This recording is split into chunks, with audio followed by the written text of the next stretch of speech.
and welcome to Two Wheels Better on the Men and Motors channel, and I'm with Mr. Fogerty down at Blackburn Rovers football training ground gym. And I'm not really out of breath, I'm just putting that on. There we are, I'm nice and relaxed now. Carl, you've been at this all morning now, or thereabouts. Yeah.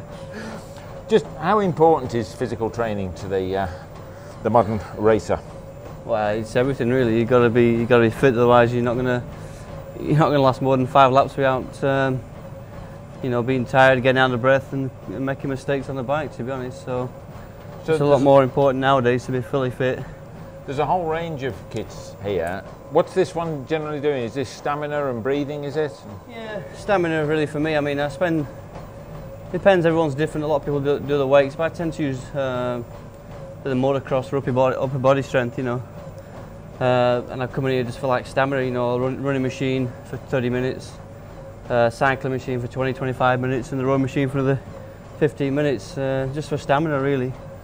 What do you do about your upper arms? And we've all read about the problems putting the front brake on throttle, braking, heaving off the bike. Anything special for build up the upper arms? Well, motocross, or the lower arms, really, to be honest. Yeah. Like I say, a lot of riders will go in the other gym. We've got all the weights and stuff, but I'm not really into that. I'm not a big fan like the gyms, to be honest. I just all the upper body strength and arm strength is for me is done on motocross twice a week. So yeah, like I say, top half of my body's on motocross, stamina, and sort of bottom half, legs and that, is on cycling and running and that. Do you supplement this at all with any jogging? I mean, when you're away from here, you haven't got your own portable gym, have you? No, not really. I haven't. Certainly not at a race meet anyway. Yeah. I think when you go away to do a race, you don't really want to be doing too much anyway, because you're going out there to do the job you've been training for. So you might get there on a Thursday and have a jog around the track or something. Yeah. But that'll be all I'll do for a race meet. And I'll be on the bike all day Friday, Saturday, and obviously the race Sunday. Another part of your physical fitness has got to be your diet and what you eat. I know you're a bit of a pasta freak anyway, but what do you do about a diet? You're a very trim sort of guy. Is that naturally trim, or do you actually just diet? lucky? You're lucky. Yeah, I mean, I just you ask Michaela, I just eat so much food in a day you wouldn't believe, and just do not put an ounce of weight on. I've always been like that. Can eat like an horse. I eat absolutely anything really. It's not like I've got a diet to keep to a certain weight, because I can't put any weight on. No matter what I eat, I don't put any weight on, so it's great. But obviously I eat a lot of the right sort of food. Yeah. Certainly around an event I'll be probably on more pasta and drinking water and bananas, and just things like that obviously good for energy really. Yeah. Are you into any of these high energy drinks that lots of people do rave about?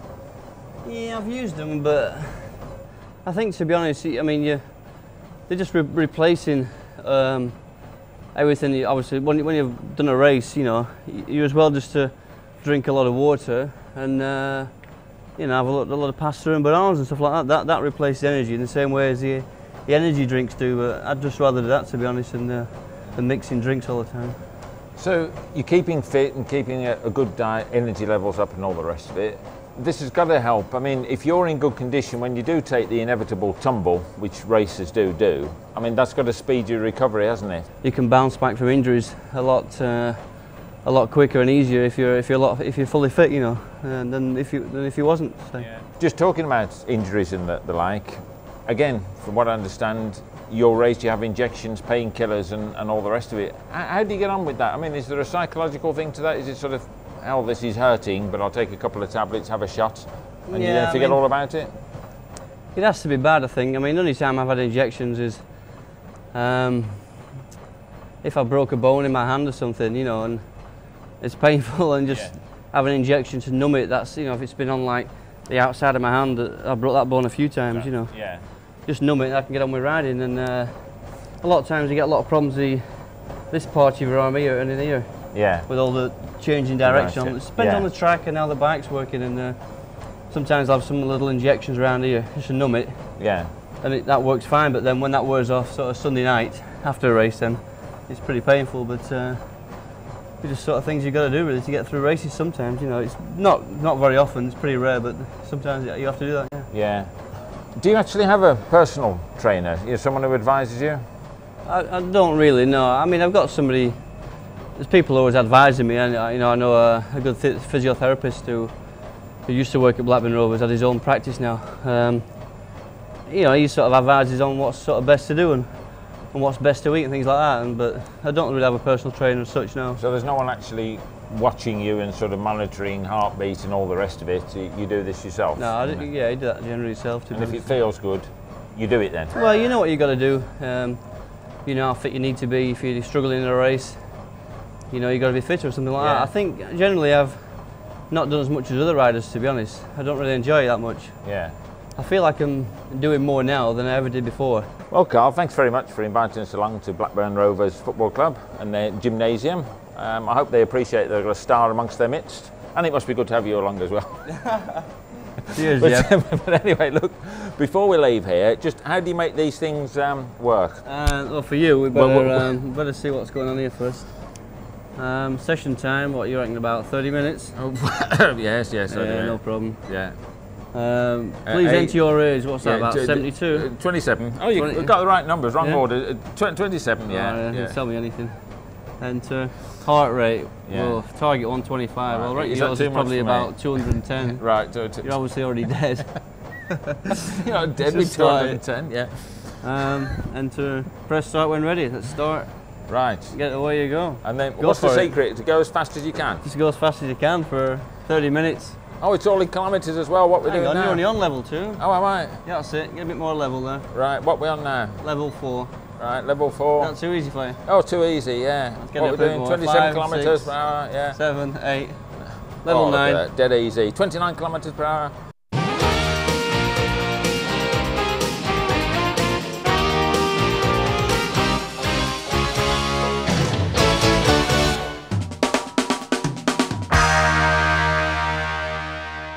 So, something that we all have to do, and that is stick a lid on our bonds, because whether you like it or not, it's the law. And the truth being is, a lot of people don't take the care over the helmet that they should, because after all, just one day it might, like, you know, save you or whatever. If you already own one, I think you should clean it and take care of it. And if you are buying a new one, when you're buying it, ask a few questions that could be relevant and helpful towards cleaning it. Visor removal, for example. A lot of helmets of the past still use the screw system. Well, if you've got plastic screws holding the side pods on, which hold the visor on, don't use a small little screwdriver to open them, because all it'll do is chew the screws up. Use a decent chunky screwdriver, or alternatively a coin. You take care of them then, because the truth is half the time you can never buy replacements, and if you damage them you'll never get a replacement and you'll have to throw your helmet away.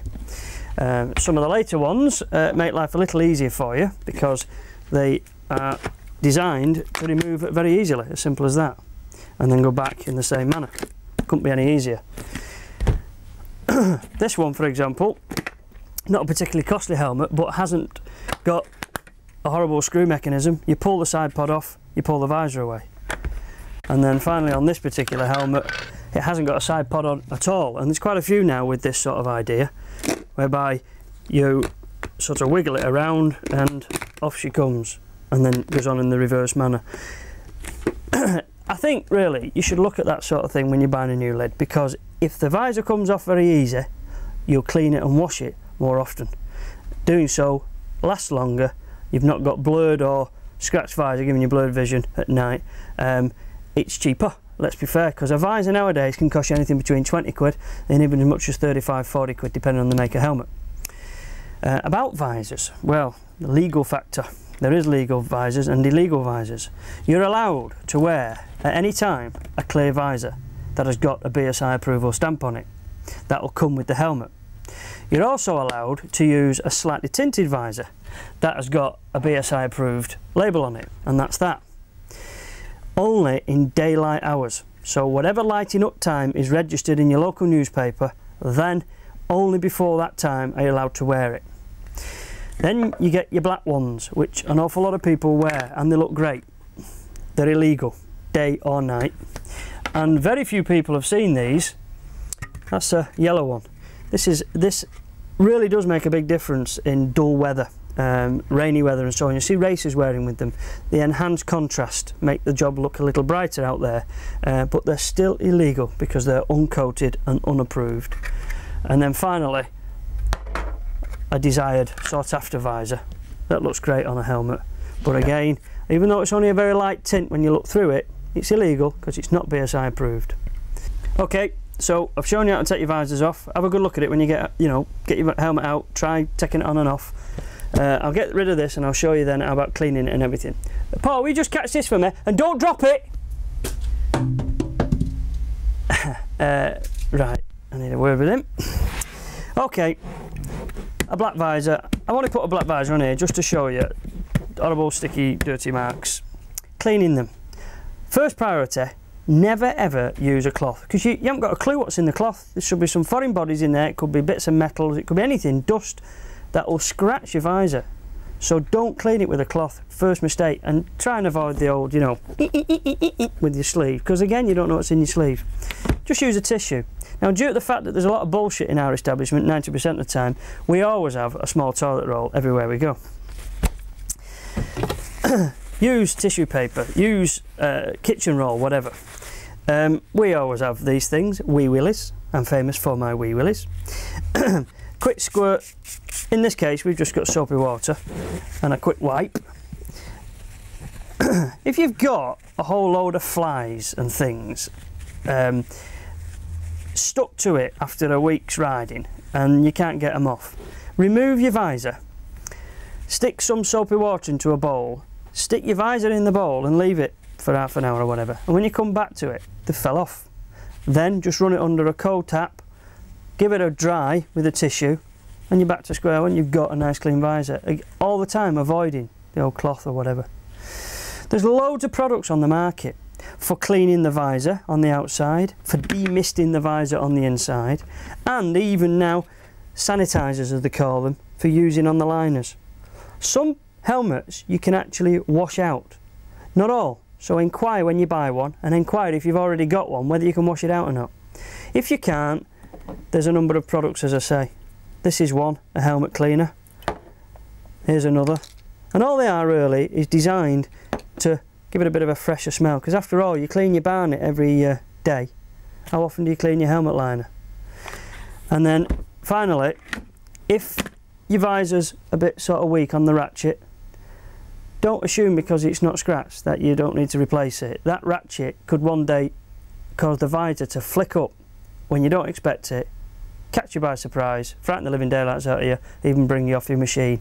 Check your visor, check your helmet, take a bit of care over it. You've spent a few quid on one, even if it's only 40 quid. You might have even spent 450 quid if you've got, if you've got the best. It's worth taking care of them. So all I can suggest, give it a clean regularly.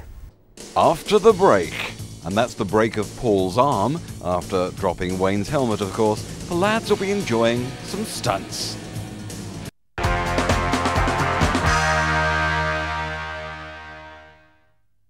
So welcome back to the Isle of Man. We're here once again on another Two Wheels Better Works outing. It's not TT week all over again, you know that? No, it's sort of an extension to the festival, I would say. Exactly. Do you know what's going on here this weekend? I've got a sneaky idea, because I mean, I remember seeing a sort of a bit of a preview when we came at TT Festival Week. We filmed the old Jack Frost and his boys having a little bit of a play around. That's right, then that was here at Derby Airfield. Yeah. But this is called the Streetfighter Challenge, which is run in association with Streetfighter Magazine. Basically drag racing, but not out and out drag bikes. Just bring your own bike and have a crack at drag racing. But that's not all. That is not all. There's lots of other things going on this weekend. Because we've got an attempt for the world's fastest wheelie. They've got to go actually above 158 is the record before this weekend. Nothing, mate, nothing. Well, you just stop and think when you're on your bike and you're doing 70 mile an hour on a motorway. Think about pulling the front wheel off the ground at that speed. It's very, very frightening. And even more difficult on my moped. There aren't many people that have been faster than like 140, 150 on two wheels. And these lads are aiming for 160 or 170 on one. They're completely mad. And it goes without saying, Isle of Man, who else is going to be here? Because they live here, don't they? Yeah, that's right, yeah. The world famous. The specialist stunt team, the best of them all really, none to be surpassed. It is, of course, the purple helmets. Wait for the whistle.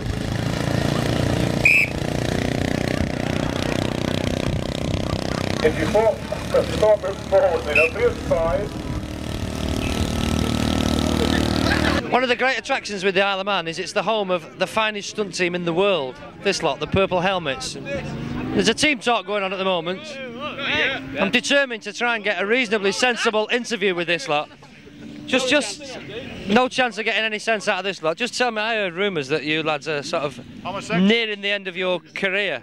Yeah, we're getting a bit old now, you know, we're over the hill and all that. Is that it? Yeah. This isn't your... The collar's the sell-by date. It's a sell-by date. It's to 50 years old, mate. This isn't going to be the last time we see you lot, is it? Well, it could be. It depends on the money and all that, you know. I'm not going to get a straight answer here, am I? Not a chance. Centrefold for Playgirl. Centrefold for Playgirl. Yeah. Actually, Wayne was in the centrefold last week, Gardener's Weekly. He was. You couldn't see him behind the staple, though, could you? Right, so what's this? Is this a team talk, is it, this? Yeah, we're supposed to be on in 2 minutes, actually. Right, have you got any new stunts for us? Watch and learn. Yeah, they're all new. All new to us. So, where do you get your inspiration for these death-defying... Oh, over there at the pub, yeah. Yeah, that bushes thing there. Yeah. Oh, the bar. If you drink enough ale, it's amazing what comes Oh, out. I believe it, right. Yeah. Well, I'm going to go and get some Purple Helmet hospitality now. Good man.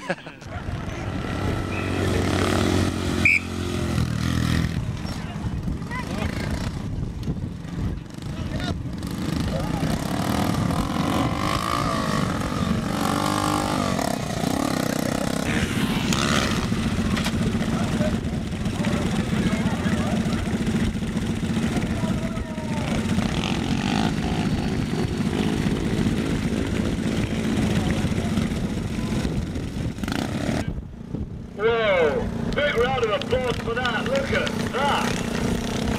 The white helmet couldn't do that.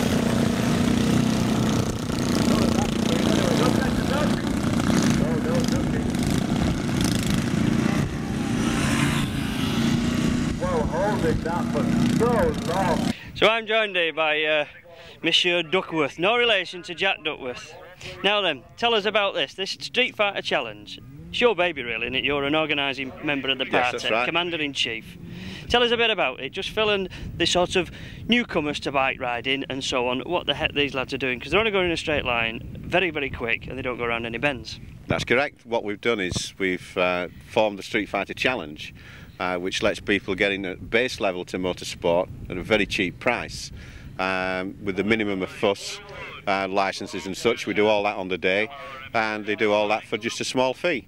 What is the fee then? What The fee here today is £20. Bargain.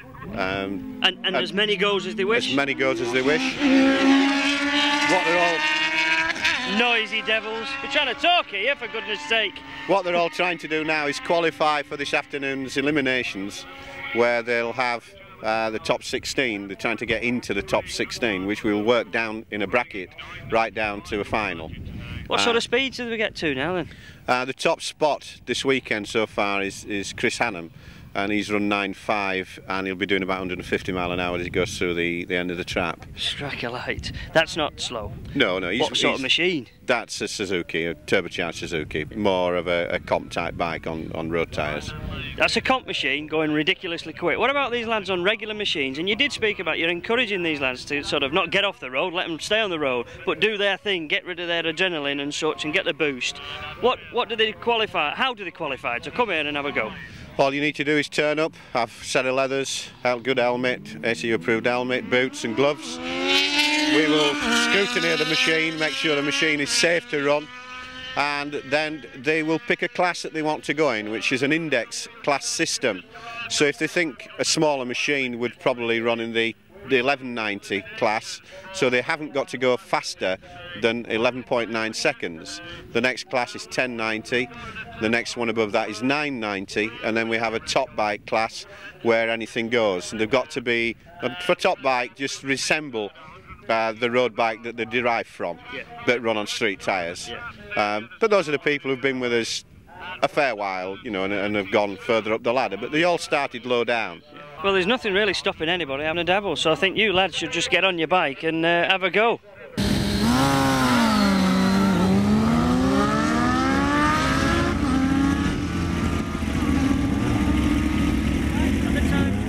Now this is Chris Hannum, better known to his friends as Cannon, that's right, isn't it? That's correct, Right, yeah. right. Well, Wayne was going to do this interview, but you frightened the light. He won't stand next to you, you know that, you know. Well, I can't think why. No, Big softy, really. I know. You're doing drag racing here today, That's this right, weekend. That's your drag bike behind. Just tell us briefly about that first. Well, basically, it's a Cosman replica chassis with a 1500 turbocharged Suzuki engine in it.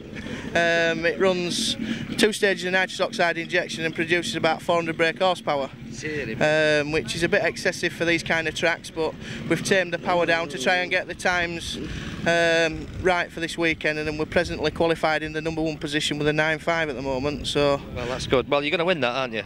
I think you're going to win that. Yeah. Right. Anyway, little bit different now. This is your other bike, That's and you're going for there's a world record at stake here this weekend, isn't there? Tell us exactly what that is. well, the world record before we actually came to the island was 157.9, I believe. And this is for doing a wheelie, world speed wheelie record. That's right. correct. That's for going through a timed 80-foot trap on one wheel. You've approximately 3/4 mile run up, and you have to go through the trap completely on the back wheel. You must not break the beam with anything other than your back wheel. Yesterday myself, I actually held the world record yesterday for about 10 minutes. I went through at 167.9, and I thought that were quite good. Till a friend of mine, Jared Frost, went through at 172.6. So unfortunately the road closure ended, and I didn't get a chance to do it. So you just got to have the front wheel off the ground for 80 foot. That's right. It's however fast you can go. That's right. Yeah. So what's the technique? I mean, because you don't go along on one wheel, do you? You're up and down all the way along. Well, the bike actually produces 265 brake horsepower at the back wheel, and it's that potent is the engine in such a chassis like this. I just can't get the power down quick enough to get in the run that we've got. It's literally pulling it out of your arms all the way down. You've just got to hang on and, you know, hope that you get there. When you get to the box, it's like a switch. You just twist the throttle to the stop, and it's bang, it's up. You know. And all eyes were now on Chris the Cannon Hannum for his world record attempt. His first run produced an incredible 163.3 miles per hour. And after some advice from our own Wayne Kershaw, he produced a second run of an amazing 165 mile per hour on one wheel. Unfortunately, not quite enough to touch the previous day's speed, set by Jared Frost, a fantastic 172 mile per hour on one wheel.